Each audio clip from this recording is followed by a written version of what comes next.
Halo teman-teman, kita lanjutkan. Berikutnya adalah bubble sort.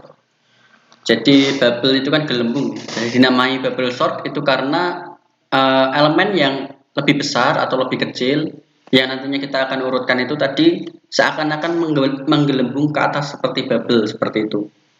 Maksud menggelembung di sini adalah terurut. Jadi yang terurut itu dari elemen yang belakangnya dulu. Nah, seperti ilustrasi di gambar GIF sebelah ini. Misalnya datanya tadi seperti ini, belum terurut, teracak seperti ini, nanti elemen yang terurut itu mulai dari belakang seperti ini. Jadi istilahnya yang belakang tadi menggelembung itu.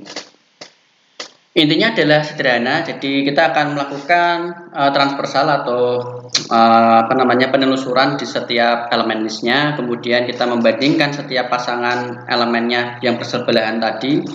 Dibandingkan di sini maksudnya jika misalnya kita akan mengurutkan dari kecil ke besar, jadi elemen yang misalnya yang sebelumnya tadi lebih besar daripada yang sekarang kita cari itu misalnya ditukar nanti. Jadi dibandingkan sama sebelahnya, oh lebih kecil ditukar, oh lebih dibandingkan lagi lebih kecil ditukar seperti itu. Nah, ketika sudah mencapai akhir dari elemen atau list, kemudian dia ngulang lagi, mulai lagi dari awal. Kapan algoritma ini akan berhenti? Algoritma ini akan berhenti ketika sudah tidak ada elemen lagi yang ditukar. Nah, di sini kita akan gunakan ilmu yang sebelumnya kita pelajari di pertemuan sebelumnya, yaitu untuk menukar suatu nilai dari dua variabel. Nah, secara sederhana programnya seperti ini untuk pseudocode bubble sort, notasi algoritmanya. Jadi di sini ada banyak sekali versi ya. Jadi kalau teman-teman barangkali nyari di internet itu nemu yang menggunakan for loop dua for loop seperti itu. Kalau di sini saya gunakan while not swap itu sebagai penanda dia itu nanti bakal ditukar atau tidak. Nah, nanti baru yang inner loopnya itu yang akan dieksekusi lebih dulu untuk menukar setiap elemennya. Oke, jadi langsung saja saya coba praktekkan di Python. Jadi misalnya kita punya coding untuk bubble sort seperti ini. Oke, jadi katakanlah saya punya bubble sort seperti ini, di mana n ini adalah panjang array atau listnya. Karena di Python kita gunakan list, jadi mungkin ini saya modifikasi sedikit. A itu merupakan list itu. Nah, karena ini list dan n ini saya rasa tidak perlu juga tidak masalah. Jadi kita bisa buat definisi n di dalam kamus lokal, di mana kita akan ambil n itu adalah panjang dari list tersebut. Nah, pertama kita ngeset suatu variabel apa ya istilahnya untuk trigger itu ya. Si swap tadi, variabel swap ini bernilai false. Jadi ketika selama variabel swap tadi false, not swap itu artinya false ya. Lama swapnya itu bernilai false.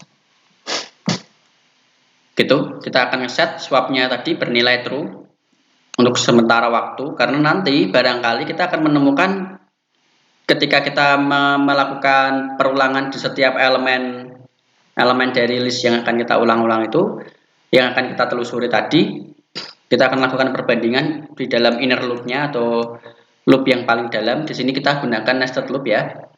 Itu jika elemen ini kita ulang dari elemen indeks pertama ya, bukan dari indeks ke 0. Karena yang akan kita bandingkan adalah elemen sebelumnya dan elemen yang sedang kita telusuri. Jadi elemen yang sedang kita telusuri itu adalah elemen AC ditandai dengan J ini karena dia mulai dari indeks ke 1. Kemudian elemen yang sebelumnya tentu saja AC-1 yaitu 0.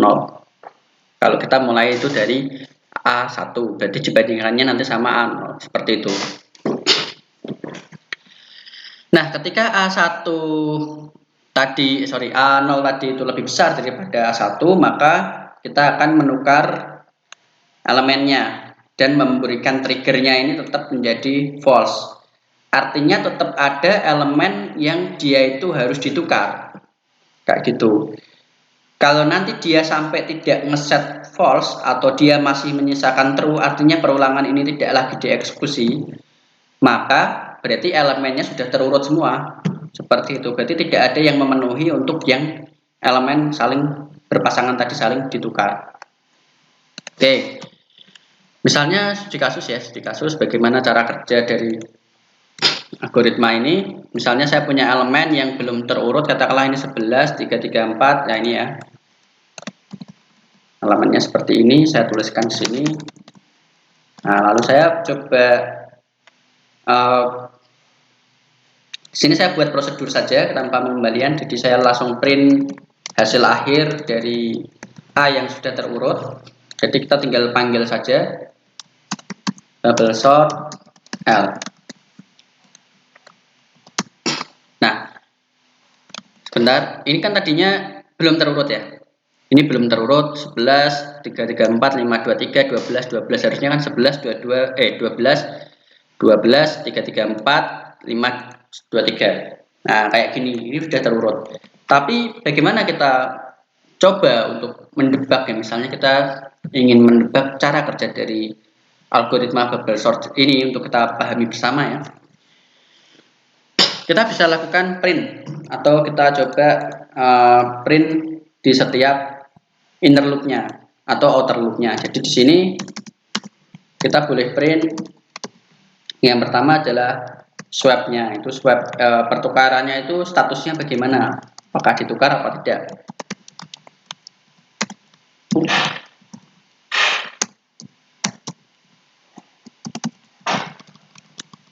Nah, gini. Kemudian kita coba print juga elemen yang akan ditukar ya, elemen yang biasa dulu barangkali. Kita coba cek print A gini, elemennya sebelum ditukar. Kemudian di sini elemen yang ditukar kita debug lagi juga setelah swap ini. Coba lihat. Kemudian siapa yang akan ditukar dan siapa yang akan ditukar, itu bisa di print juga. Jadi ini akan ditukar dengan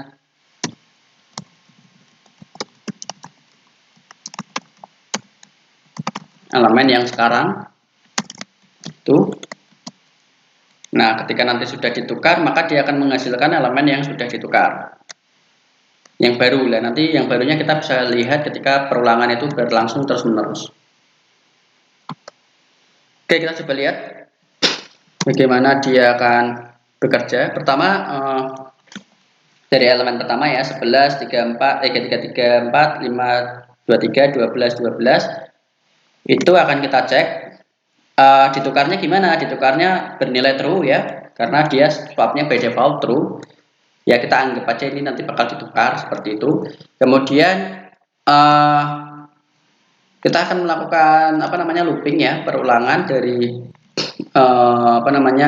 elemen pertama 11, 3, 3, 4, 5, 2, 3, 12, 12 seperti itu di sini. Nah, sebetulnya ini kita lebih mudah lagi dikasih debug ya. Debug langkah ke inner loop-nya itu. Loop yang paling dalam ini kita coba debug. J ke J dengan listnya itu, list A-nya itu berapa. Nah, jadi J mulai dari ke 1 ya. Kenapa ke 1? Karena kan dia mulainya ke 1. Dibandingkannya kan sama yang sebelumnya. Kalau mulai dari ke 0 nanti sebelumnya min 1. Dibandingannya sama elemen yang paling terakhir min 1 kan seperti itu. Makanya mulainya dari 1. Elemen ke 1 ya toh. Berarti J dengan elemen ke 1 itu kan 3, 3, 4 ini. Dibandingkan dengan elemen kedua ke 0 ini nggak ada masalah ya, karena memang elemen yang sebelumnya ini lebih kecil daripada elemen yang sekarang gitu ya. Elemen yang sebelumnya tadi lebih besar. Nah, ini kan syaratnya kalau mau ditukarkan elemen yang sebelumnya tadi harus lebih besar daripada elemen yang sekarang ditelusuri. Kalau di sini kan enggak. Jadi dia nggak ada yang ditukar sini. Karena kan elemen yang sebelumnya ini kan tidak lebih besar daripada yang ada di sini. Kemudian J kita iterasikan berikutnya. J kedua, jadi elemen kedua dibandingkan 5, 2, 3 sama 3, 3, 4 juga tidak ada masalah ya. 5, 2, 3 dan 3, 3, 4 ini tidak bisa ditukar. Kemudian J dengan ketiga yaitu 12 lah. Yang J ke-12 ini, dia akan ditukar dengan 5 elemen sebelumnya, yaitu ini kan J elemen indeks A ke J ketiga, artinya indeks ketiga dari elemen list A akan ditukar dengan indeks kedua dari elemen list K, karena indeks keduanya ini lebih besar daripada yang elemen indeks ketiga, makanya ini akan ditukar sehingga nilai tukarnya dirubah lagi ke false. Kemudian 523 tadi ditukar dengan 12. Nah, sehingga nanti kita akan lihat ketika iterasi berikutnya berlangsung, maka nilainya akan tertukar dari 523 sama 12. Oke, sekarang kita mulai lagi ke J elemen indeks keempat, di mana indeks keempat di sini adalah yang terakhir kita punya, yaitu elemen yang bernilai 12 dibandingkan dengan indeks ketiga 523. Nah, apa yang harus kita lakukan? Tentu saja kita tukar karena dia lebih besar daripada yang kita telusuri sekarang, sehingga 523 ditukar lagi dengan 12. Nah, ketika ditukar ini, inner loopnya tadi karena ini sudah mentok di indeks terakhir yang J tadi, outer loopnya yang loop yang paling luar tadi, dia baleni lagi, ngulangi lagi mulai dari J ke 1. Kenapa kok dia ngulangi lagi dari J ke 1? Karena belum ada yang terurut semuanya, artinya semuanya itu belum terurut, makanya sehingga dia mengulangi lagi ke 1 dengan nilai tukarnya tadi kita set lagi ke sementara ini true, karena kan sebelumnya tadi kan dia masih false, sehingga dia masih bisa untuk memenuhi outer loopnya. Jadi outer loopnya ini kan syaratnya kan swapnya bernilai false, yang terakhir tadi kan masih ditukar ini false, makanya dia lanjut lagi ke penukaran berikutnya. J dimulai reset lagi dari 1, kita bandingkan 11 sama 34 tidak ada masalah. Lalu yang J kedua, indeks kedua 12 dengan 334 ini yang ada masalah berarti ya. 12 sama 334 ini akan kita tukar. Kenapa? Karena sekali lagi 334 ini lebih besar daripada 12, sehingga nilai yang indeks yang sebelumnya ini akan ditukar dengan indeks yang sekarang, sehingga akan menimbulkan hasil yang di iterasi berikutnya, yaitu di ketika C itu dia transversal gitu maju ke 3, sehingga dia akan dapat 11, 12, 33, 34 ini kan ditukar ini. Nah, ini sudah ditukar. Nah, kita telusuri sekarang yang akan kita bandingkan adalah elemen ketiga, yaitu 12 ini dengan yang sebelumnya. Ini juga pastinya akan ditukar. Jadi ditukar menjadi 12 dan 334. Kemudian yang terakhir J keempat dengan nilai ini misalnya itu 523, apakah akan ditukar? Kan enggak, ini enggak akan ditukar sehingga nilainya true. Nah, sehingga nilainya tadi masih false ya. Kenapa masih false? Karena sebelumnya itu kan dia masih menyelesaikan yang outer loop, inner loopnya. Jadi inner loop yang ada di sini itu menyelesaikan pencarian yang ada di dalam dulu. Nah, yang di dalam dulu itu tadi tentu saja kalau misalnya ada yang ditukar, dia nilai swapnya tadi itu masih berupa false, kayak gitu. Jadi nilai yang ditukar di dalamnya itu tetap masih false. Karena kalau misalnya ada nested loop seperti itu tadi, otomatis loop yang akan diselesaikan lebih dulu kan yang di dalamnya, loop yang paling dalam dulu, yang blok yang saya blok seperti ini. Nah, nanti kalau ini sudah selesai, baru nanti dia yang paling luar. Nanti masuk lagi ke dalam sini, kita selesaikan lagi di dalam sini. Nanti keluar. Masuk lagi ke dalam sini, selesaikan dulu yang di dalam sini, nanti keluar seperti itu. Nah, karena ini sudah dicek, kemudian dia akan ngecek lagi ya di inner loopnya. Di inner loopnya tadi dicek. Pertama kita ngeset ditukarnya tadi itu di true, berarti ke sini ya, sampai di sini. Nah, setelah sampai di sini dia akan ngecek inner loop-nya semua. Nah, ketika ngecek inner loop-nya semua di sini, kan nggak ada yang ditukar. Ya toh? Berarti kan nggak ada swap ini dirubah lagi ke false. Yang di dalam sini kan nggak ada yang ditukar. Jadi ini tidak pernah bisa diraih oleh si algoritmanya ini. Karena tadi sudah terurut. Makanya ini tidak mungkin akan menjadi false lagi, sehingga dia akan bernilai true terus. Ketika nanti dia bernilai true sampai akhir dari penelusuran looping yang paling dalam si J ini, maka ketika ini nanti menyisakan true, kondisi outer loop ini tidak terpenuhi lagi, karena kan dia hanya bisa masuk ke sini jika swapnya itu adalah false. Ternyata swapnya itu sudah true, sehingga tidak perlu masuk ke dalam sini. Jadi tidak perlu kita tukar-tukar lagi, karena ini sudah selesai loopingnya. Kayak gitulah, kurang lebih seperti itu bubble. Ciri-cirinya ya tadi kita lihat dari perjalanan langkah algoritma ini kan, yang terurut pertama yaitu yang belakang dulu 523, setelah itu nanti 334, baru 12 kayak gitu. Berarti belakangnya dulu yang terurut seperti itu. Next, kita akan coba algoritma lain yang juga masih menggunakan ini. Jadi kelemahannya apa sih algoritma ini?